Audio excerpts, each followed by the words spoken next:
दोस्तों, जहां आजकल कोई व्यक्ति छोटा सा भी समाज सेवा का कार्य करता है तो वो सोशल मीडिया पर छा जाता है। वहीं कुछ व्यक्ति समाज में ऐसे भी होते हैं जो हमारे समाज के लिए बहुत अधिक कार्य करते हैं, लेकिन वो किसी के सामने नहीं आते और उन्हें समाज तो क्या, उनके आसपास के लोग भी जान नहीं पाते। आज हम आपका परिचय कराने वाले हैं एक ऐसे ही व्यक्ति से जो पीना के निवासी हैं, हेमंत कुमार जी की। हेमंत कुमार जी पेशे से इंजीनियर हैं, लेकिन वो इतिहास में गहरी रुचि रखते हैं और इतिहास ही नहीं, नवाचार, शोध हो या फिर आविष्कार, वो हर क्षेत्र में स्वतंत्र रूप से कार्य करते हैं। जनपद बिजनौर के इतिहास के बारे में बहुत कुछ लिखते रहते हैं। इन्होंने कई पुस्तकें प्रकाशित की हैं, आविष्कार भी किए हैं जिनमें इन्होंने पेटेंट भी प्राप्त किए हैं और बहुत सारे ऐसे कार्य हैं जो अपनी बिजी लाइफ में से समय निकालकर हेमंत जी करते हैं। तो किस तरह से मेंटेन करते हैं ये अपने इन कार्यों को और क्या क्या हैं इनकी उपलब्धियाँ, आज हम बहुत कुछ जानेंगे इनके बारे में। तो आइए बातचीत करते हैं हेमंत जी से। सर्वप्रथम बिजनौर वाइंस के सभी दर्शकों को मेरा नमस्कार। और इतिहास में जहाँ तक रुचि का प्रश्न है, तो इतिहास चाहे किसी भी व्यक्ति का हो या गांव का हो या किसी भी विषय से पढ़ने वाले का हो, वो सभी के लिए समान रूप से काम करता है। तो अपने पुराने गौरवशाली चीज़ों को जानने की मेरी शुरू से ही रुचि रही है, तो इसलिए मेरा थोड़ा जब रुझान बढ़ा तो मैंने इस दिशा में काम करना शुरू किया। तो अभी आपने अमृत महोत्सव में भी 2 पुस्तकें लिखी हैं, ऐसा कार्य अभी तक किसी ने नहीं किया है। और मैं आपके लेख जो है पढ़ती रहती हूँ मैं फेसबुक पर, तो मैंने ज़्यादातर देखा है जो आपका ऐतिहासिक कार्य तो होता ही है, लेकिन वो ज़्यादातर स्वतंत्रता सेनानियों के बारे में ज़्यादा होता है, उनके बारे में आप ज़्यादा रुचि रखते हैं, तो ऐसा क्यों? हाँ, ये बात सही है। वैसे तो मैंने जनपद बिजनौर के जो इतिहास है उसके हर पक्ष पे थोड़ा थोड़ा काम किया हुआ है, पर फिर भी इधर विगत 2 वर्षों से मैंने स्वतंत्रता सेनानियों पे अपने कार्य को फोकस किया। उसका रीज़न ये रहा कि एक तो स्वतंत्रता सेनानी लाखों में 1, 2, 3 इस प्रकार ही बचे हैं। दूसरा, स्वतंत्रता संग्राम सेनानियों को देखने, सुनने और जानने वाले लोग भी बहुत धीरे धीरे कम हो रहे हैं।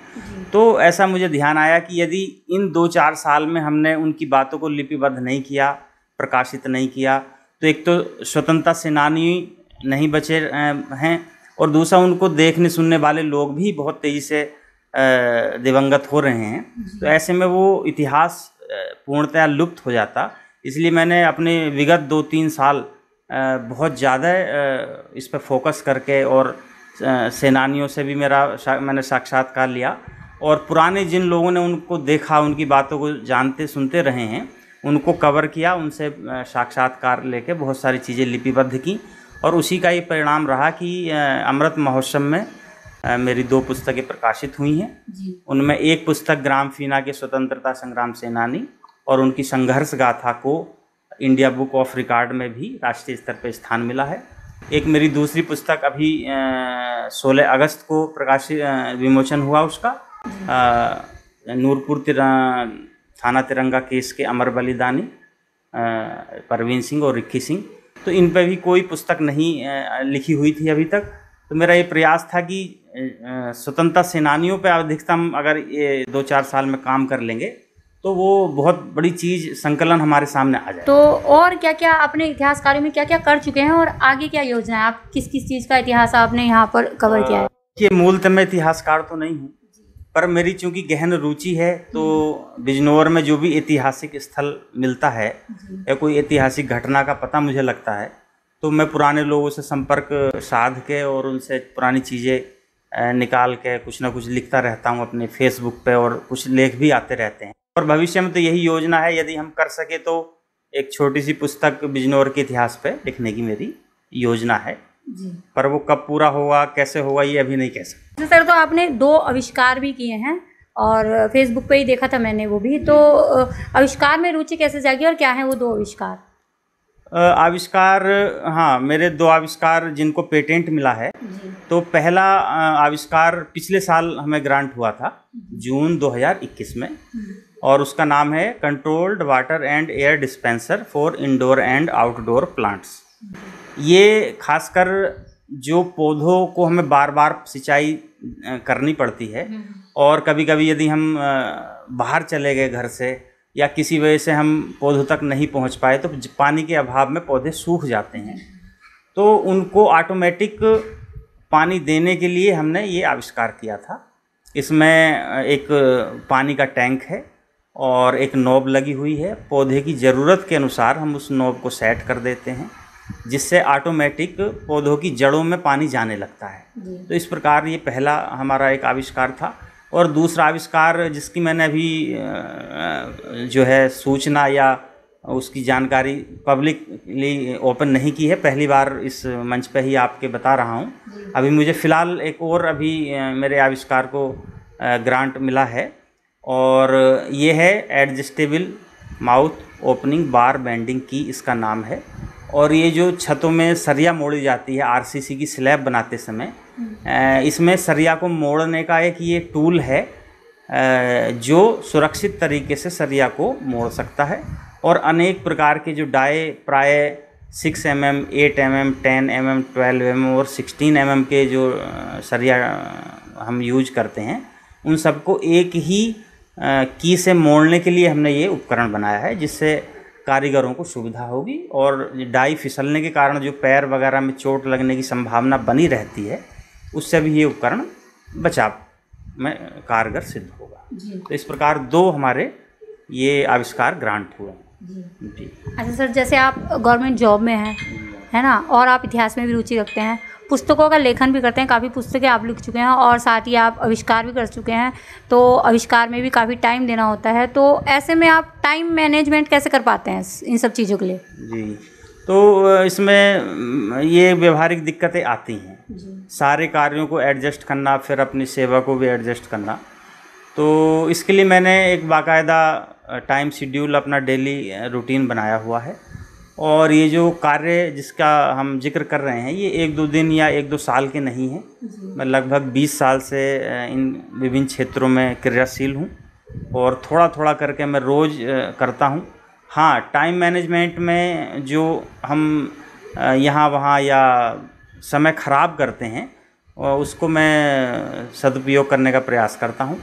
और कुछ चीज़ें अगर उपलब्धियाँ हासिल हुई हैं या कर रहे हैं, तो कुछ उसके ड्रॉबैक भी होते हैं। जैसे छुट्टियों में हम बाहर नहीं जा पाते हैं, और संडे की छुट्टी में बहुत ज़्यादा काम इकट्ठा हो जाता है, या और जो छुट्टियां होती हैं उनका हम सदुपयोग करते हैं इन्हीं प्रकार के रचनात्मक कार्यों में। और जो 8 घंटे या 9 घंटे की जो हमारी सर्विस है, जो हम सेवा करते हैं, नौकरी करते हैं, उसके अलावा जो हमारा और 4 घंटे डेली बचते हैं। अच्छा सर, यहाँ एक बात यहाँ ये पूछना चाहूँगी, अभी आपने कहा कि 20 साल से लगभग आप ये कार्य कर रहे हैं, तो 20 साल काफ़ी लंबा समय होता है, तो कितने उतार चढ़ाव देखे आपने? अब आप सफलता की ओर हैं, तो कितने लोगों ने साथ दिया, कितने उतार चढ़ाव देखे, क्या कुछ मुश्किलें आई? देखिए, जब भी कोई काम हटके किया जाता है तो ये तो बिल्कुल निश्चित तौर पे समस्या आएंगी, और दोनों प्रकार के लोग साथ आते हैं। कुछ लोग ऐसे हैं जो सहयोगी और सकारात्मक प्रवृत्ति के होते हैं, तो वो आपके मार्ग को सुगम कर देते हैं। और बहुत सारे लोग होते हैं जो अनेक कारणों से या वृत्तियों के कारण आपके काम में बाधा उत्पन्न करना चाहते हैं, आपको अपने मार्ग से आपके मार्ग से हटाना चाहेंगे। तो ये एक नियम है समाज का, इन्हीं सब को फेस करके आगे बढ़ना होता है। मैं अपना एक मेरा निजी सिद्धांत ये है कि मैं लक्ष्य पर ध्यान रखता हूँ, और जो मार्ग भटकाने वाले लोग हैं, असहयोग करने वाले लोग हैं, उनको हम नज़रअंदाज कर देते हैं, और जो अच्छे लोग हैं उनको साथ रखते हैं, उनका भी सम्मान भी करते हैं। तो इसी प्रकार सकारात्मक और लक्ष्य प्राप्त होने तक नहीं रुकना है, चाहे जो हो जाए, यही इसका मूल मंत्र। आज के युवाओं के लिए क्या संदेश देना चाहेंगे इस वीडियो के माध्यम से, जो अपने जीवन में कुछ कर गुजरना चाहते हैं, कुछ हटके करना चाहते हैं? देखिए, social media, WhatsApp, Facebook, Telegram और इंटरनेट, इन जो सुविधाएं हैं आधुनिक तकनीक की, इनके को नज़रअंदाज नहीं किया जा सकता, ये लाभकारी हैं।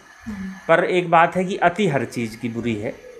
तो एक निश्चित ये नहीं है कि हमारा जितना भी समय है हम पूरे का पूरा समय इन्हीं के लिए व्यय कर दें, ऐसा ये गलत हो जाएगा।